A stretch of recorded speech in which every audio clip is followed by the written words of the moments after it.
It is box office prediction time, and I'm just a little bit bummed, but also pretty happy for the movies that did well last weekend. I only went 2 for 5, which is my lowest yet, but it's because I underestimated 2 movies that I really, really like. But first, Transformers, which I didn't, came in at number 1 with a pretty weak $44.7 million start to its domestic run. Number 2 was Wonder Woman with another rock-solid weekend, taking $24.9 million. Number 3 was Cars 3 with $24.1 million. Number 4 was 47 Meters Down with a really impressive weekend 2 haul of $7.1 million. And then The Mummy rounded out the top 5 with $6.1 million. So now, on to this week. For number 5, I'm going Cars 3. For a little comparison, Cars 2 dropped 42%, making the move from weekend 2 to 3 back in 2011. But that movie didn't have a Despicable Me movie to contend with. Harry Potter and the Deathly Hallows Part 2 did open that same weekend back in 2011, but the direct competition that Cars 3 is going to get from another animated film could really hurt it. I think Cars 3 might drop 50%.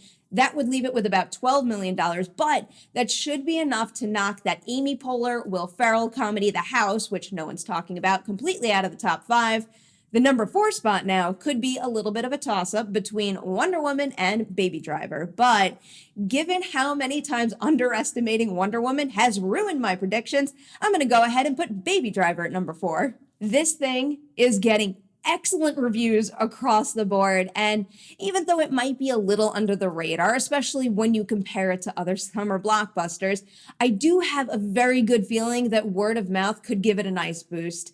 It did kick off its theatrical run with Tuesday night previews, but I'm going to stick to a 3-day weekend prediction here, so I'm going to say Baby Driver is taking about $14 million. So now, as much as I'd like to see Wonder Woman top Transformers the last night as well, even if Wonder Woman dips just about 40%, it's still only going to be enough to lock the 3rd spot. But hey, that's still give it another $15 million, and that's a pretty damn impressive haul, especially for its 5th weekend in theaters. At that point in its theatrical run, Batman vs. Superman only had made $5.5 million. I really think at this point there is no doubt that Wonder Woman will have the highest domestic intake for any DCEU movie soon enough. So now that puts Transformers at number 2. The movie's domestic opening number was, I'd say, a pretty big disappointment.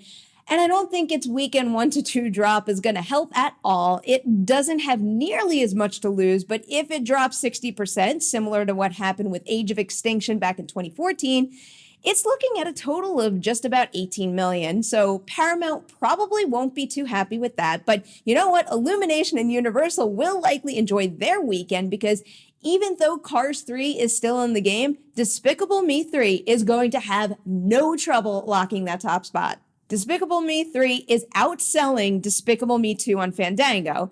The second movie opened with $83.5 million back in 2013, so I'm going to go ahead and give Despicable Me, let's say roughly $10 million more, maybe a little more than that, and put it at about $95 million. So it is time to recap. I have Despicable Me 3 at number 1 with $95 million, Transformers The Last Night number 2 with $18 million, Wonder Woman at number 3 with $15 million, Baby Driver coming in at number 4 with $14 million, and then Cars 3 at number 5 with $12 million.